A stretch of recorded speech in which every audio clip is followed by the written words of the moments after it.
অন্তর্বর্তীকালীন সরকারের সময়ে সাংবিধানিকভাবে যতগুলো অধ্যাদেশ হয়েছে প্রত্যেকটি অধ্যাদেশই বিল আকারে পেশ করা হবে বলে জানিয়েছেন আইনমন্ত্রী আসাদুজ্জামান।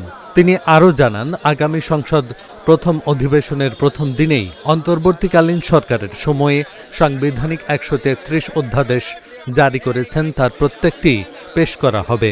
জেলা প্রশাসকের কার্যালয়ের গণমাধ্যম কর্মীর এক প্রশ্নের জবাবে তিনি একথা বলেন। তিনি আরও বলেন, চাঞ্চল্যকর নরসিংদীর ধর্ষণ মামলায় যারা জড়িত তাদের যদি কেউ আশ্রয় দেয় তাদের শেকড় ধরে উপড়ে ফেলা হবে।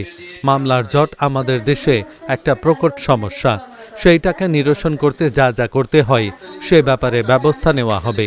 এ সময় উপস্থিত ছিলেন জেলা প্রশাসক আব্দুল্লাহ আল মাসুদ, পুলিশ সুপার মাহফুজ আফজাল, জেলা বিএনপি সভাপতি এম এ মজিদ, রাশেদ খান সহ বিভিন্ন শ্রেণী পেশার মানুষ।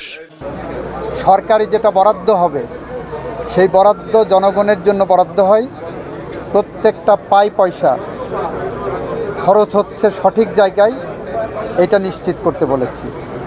এবং বলেছি যদি কোনো দুর্নীতির আশ্রয় কেউ নেয়, শুধু তার চাকরি যাবে, ডিপার্টমেন্টাল প্রসিডিং হবে সেটা হবে না, সাথে তার বিরুদ্ধে একটা দুর্নীতির মামলাও হবে, এটা বলেছি।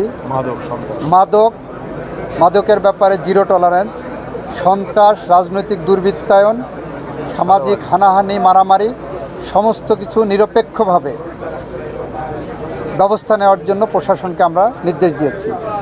কারণ গুটি কয়েক এ ধরনের মিসক্রিয়েন্টের কারণে সরকারের সব ভালো কাজের ভাবমূর্তি নষ্ট হতে পারে না। মন্ত্রী ওই বিএনপি গভর্নমেন্ট ফর্ম করার পরে বিভিন্ন মহল থেকে যারা ফাঁসিবাদের সাথে যুক্ত তাদেরকে মুক্ত করার জন্য এবং তাদের পক্ষে কথা বলার জন্য একটা মহল সোচ্চার রয়েছে। এই সম্পর্কে এই সরকারের অবস্থান।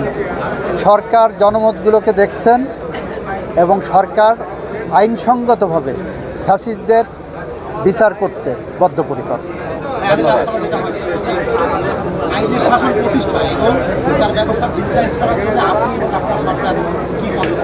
আমরা এটা প্রথম দিনই বলেছি, বাংলাদেশের রক্তের সিঁড়ি বেয়ে ফ্যাসিস্টদের পতন ঘটানো হয়েছে।